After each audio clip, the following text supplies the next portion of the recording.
Hey, I'm Chris. And I'm Matt. Today we wanted to take a little bit of time to talk about the process of overseeding, what this looks like, and what you can ultimately expect at the end once you've done this process.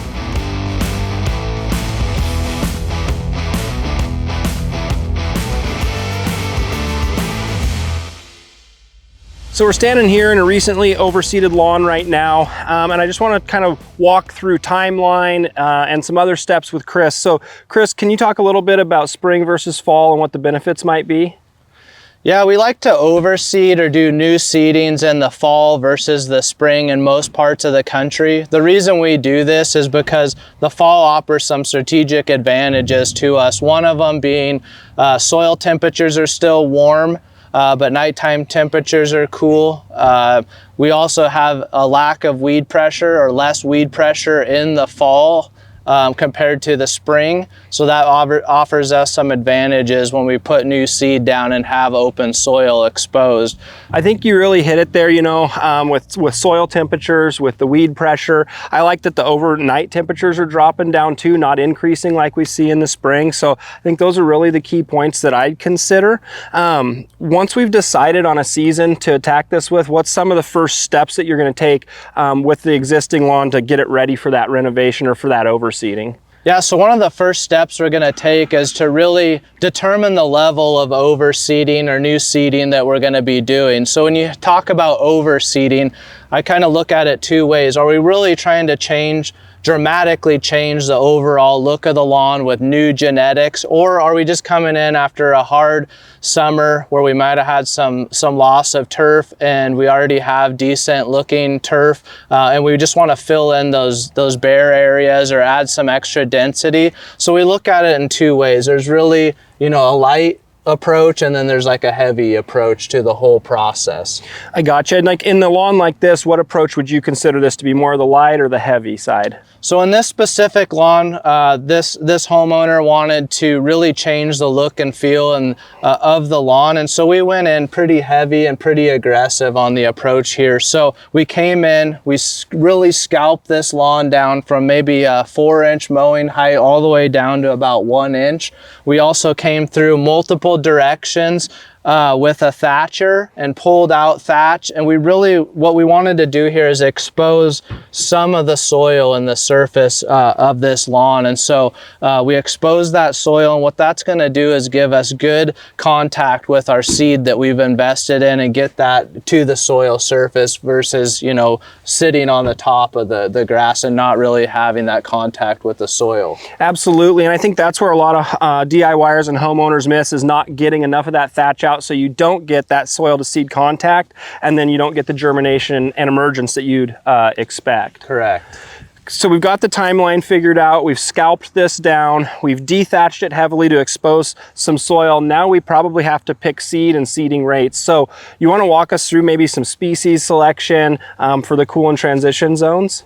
Yeah, certainly. So in our area here, we're considered a cool season zone. So we have some options in this area, from ryegrass to Kentucky bluegrass to turf type tall fescue. Those are really the main three we like to focus on in this area. This specific lawn, we went with the MySoil Premium Double Dark Green 80-20 mix. That's a 80% perennial ryegrass, 20% Kentucky bluegrass mix. So what that's going to do is the ryegrass is going to give us our quick germination in 4 to 5 days, and then the bluegrass is going to be a little bit delayed, but it's going to fill in underneath and just give us a nice overall look. And that dark green from the Kentucky blue is going to really fill in over time and also provide us our repairability. If I'm overseeding a tall fescue lawn, what should my expectations be and time to germination emergence there? Yeah, you can expect probably a little bit on the longer end of that, but right around that 4 to 7 days, just a couple more days for that turf type tall fescue to germinate. But you know, it's right in there within that first week. And that's really what I've been seeing in the lab too, when we've been planting out different variety trials, is we're just lagging by a day or two on that tall fescue. These new improved varieties especially seem to be pretty rapid germination and establishment compared to some of the older varieties of tall fescue that we might be familiar with. Right. The next thing I think we have to consider once we get seed in the ground is going to be fertility and fertilizer. The traditional school of thought would tell us that we we apply that starter fertilizer at the time of overseeding, but I've kind of seen you do it a little different. So can you walk through your fertility strategy that you recommend? Yeah, so there's two approaches when we talk about overseeding and fertility, and one of them is to do the seeding and the fertilizer at the same time. My approach is a little bit different in the fact that I want to give advantage to the newer turf that we've planted. So we've scalped down the existing turf. We've taken it down very low and really thinned it out. If we go ahead and fertilize that same time that we seed, what we're going to do is still give an advantage to the existing turf because it's got an established root system. It can take up nutrient quickly. So now we're going to give an advantage to the existing turf to where it's going to outcompete those new seedlings that we've just germinated. And also we're going to be pushed to mow a lot quicker than we would if we delayed our fertility. So my strategy and what I like to do is actually delay applying the fertilizer for at least 1 week until the new seed has germinated, it's up and going. The new seed has enough energy in it to really get up and going and give it a good jump without fertilizer. So I like to get that seed germinated and then come back a week later and actually apply the fertilizer to the lawn. That way we're giving everything an advantage to grow at the same time. And also another approach is really to potentially, if you want to just seed, fertilize at the same time, what you can do is rely on an organic or a slow release product to where it'll kind of sit there a little bit more and release, in a couple weeks. Yeah, I think both solid strategies, especially going with that slow release fertilizer. If you're, short on time, you only have 1 day to get this done, that slow release might be a really good option for you. Right. I think, after the seed's in the ground, I think there's a few other kind of considerations or options, decisions we're forced with. Are we going to just start irrigating? Are we going to roll it and start irrigating? Or are we going to do some sort of top dressing or mulching after that seed goes down? So what's your strategy there? Or what are your thoughts on after the seed's in the ground, what do we do? In this specific scenario, we didn't do any mulching, which is adding compost or peat or something over the top of the seed to just protect it a little bit more, hold that moisture in. So that is one approach. You can also go ahead and once you've applied the seed, we can come through and roll it to really give it that soil to seed contact. That's a great option. We also didn't do that here. We're really relying on that seed getting down to the soil. And then really the key to the whole thing is the next step, which is proper irrigation. And that's really what's going to determine how well your overseeding comes in. And so the approach with that is just to keep it wet all the time. So we want to make sure those sprinklers are continually cycling, or you're running a hose end sprinkler over the area during this establishment time, because we do not want to let the soil surface dry out at this time. So just keeping everything wet during that first week is really going to be the thing that determines how successful your overseeding project is. Absolutely, and I'd say the only caution I'd be there is we definitely want to keep that soil and the seed moist, but we don't want to over irrigate and wash seed down into low spots. We saw that in a newly seeded lawn on the drive over here. So you just want to be keeping it moist, wet, with those frequent but light applications of water, just keeping that seed zone moist. Correct. In this area, we're not too concerned with, big rain events. This time of year, it's more mellow, which is a great advantage. But if you have the potential for large rain events and moving seed, that's where that top dressing or that mulch can really help out, and as well as rolling to really firm that seed into the soil. We're really trying to get the seed down into the slits from the thatching unit. Yeah. So now, say we're 4 or 5 days later, ryegrass is just starting to pop in this lawn that we're in now. From a mowing management standpoint, what's the mowing strategy? How often, how high? I know a lot of people have different opinions on that. So because we delayed our fertility, you can see that the existing turf, which is dominating, obviously, you know, this stand, we can see the existing turf doesn't look very good. It's struggling, and we've left it that way on purpose. So we're gonna come in next week, we're gonna fertilize, and so now everything's gonna start growing. So you can see we're at about a 2-week mark before that fertilizer kicks in now. So about 2 weeks, 2.5 weeks, you know, after we overseeded is probably going to be our first mowing, where we're going to have to mow because now our established turf is really getting a jump. Our new turf still needs access to sunlight, and we don't want to crowd it out. So right about that 2.5 week mark is probably going to be our first mowing. Obviously you have small plants in the ground, but it's okay. Those plants have rooted, you know, decently deep, you know, at that time. And if you want to use a lighter mower at that time versus a ride-on, use more of a push mower, a rotary push mower, a reel mower. That's really up to you, but just keep your normal mowing practices for the most part. Great. So we've got seed in the ground, it's growing, now we're mowing it. Is there anything else that we really need to consider? Yeah, expectations are really based on, you know, how well you work through this process and keeping it, you know, keeping the soil moist, making sure the seed germinated.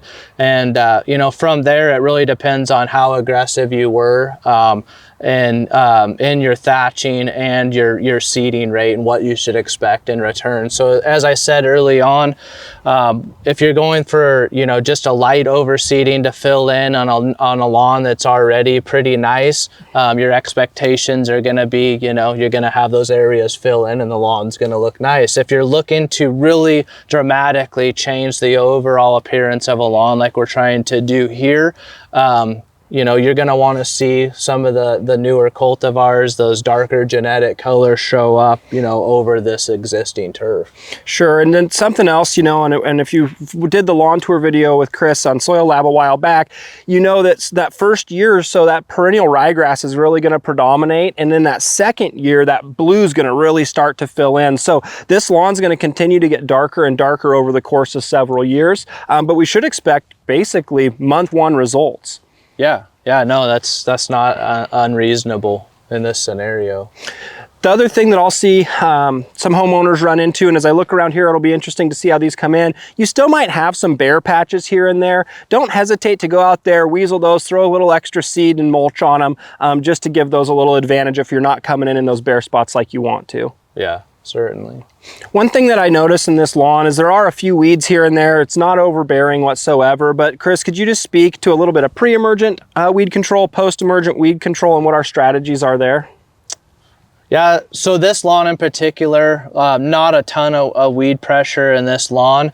And so there are some chemicals out there that we can go ahead and apply for some pre and post emergent control at the time of seeding. The rates on those and how they're applied are very specific. And so I really try to encourage homeowners most of the time, because we're taking advantage of seeding in the fall, to stray away from the weed control at the time of seeding. And so when I talk to a customer about overseeding, I'll have them hold off on any weed and feed products if they're looking to overseed, you know, in the next few months. I'll have them hold off on those, and then I'll also hold off on anything at the time of seeding to get that grass the best advantage that it can have at that early establishment phase. Once we get about 2 to 3 weeks into the grow in after we've overseeded, we can come in with some post-emergent weed control and either spot spray or blanket treat, depending on the amount of weed pressure in any of these lawns that you overseed. Yeah, and I just want to reiterate what Kris said. My wife and I just went into a new property. I certainly need to overseed the yard, but it's going to be a year-long planning process for me starting next spring with my weed control to get those weeds under control before I go into that fall renovation or that fall overseeding. So just getting that weed pressure down before your fall renovation or overseeding is going to be really important. Right. So Kris, can you just kind of summarize, give us kind of a bullet pointed list again, just to wrap up about what it takes to get this lawn overseeded? Yeah, I think the bullet pointed list is really timing, you know, looking to target that fall timing. That's going to give you some advantages over the spring. How aggressive, really evaluate your lawn, where it's at, how aggressive you're going to be in your overseeding approach, whether you're really trying to change the overall look with genetics or you're just trying to fill in some areas that are a little bit thin. And then that leads to, how aggressive you are with your thatching, or your dethatching, your mowing, your scalping, that process. The next process is really, the irrigation. Once you've seeded and determined your seeding rates, the irrigation control, making sure that you keep the surface moist at all times. The next one's going to be your fertility control, and that's a real critical component of, how we get the best results we can with the new genetics coming in over the existing turf. And then last one, or second to last one, is really going to be your mowing practices and timing. Coming in, about 2.5 weeks after you've overseeded and start that mowing process again. And then the last one would be post-establishment weed control, coming in and cleaning out any existing weeds, either spot spraying or blanket spraying the lawn. You may have mentioned it, but I'll just reiterate, you need to pick the right species and the genetics that you keep mentioning, and you may opt or not to put some sort of top dressing or mulch down, and that can range, like Kris mentioned, anything from compost to a topsoil to peat or anything like that. Yeah. So I just see this as something that really anybody can do. If you've got a reasonably sized yard, you're gonna need an afternoon to get this done.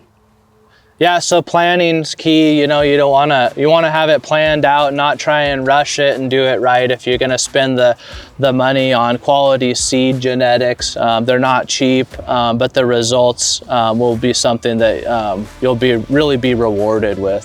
Thanks for following along in this video. Again, I'm Kris with MySoil. And I'm Matt. We hope these tips and tricks help you get the desired lawn that you're looking for.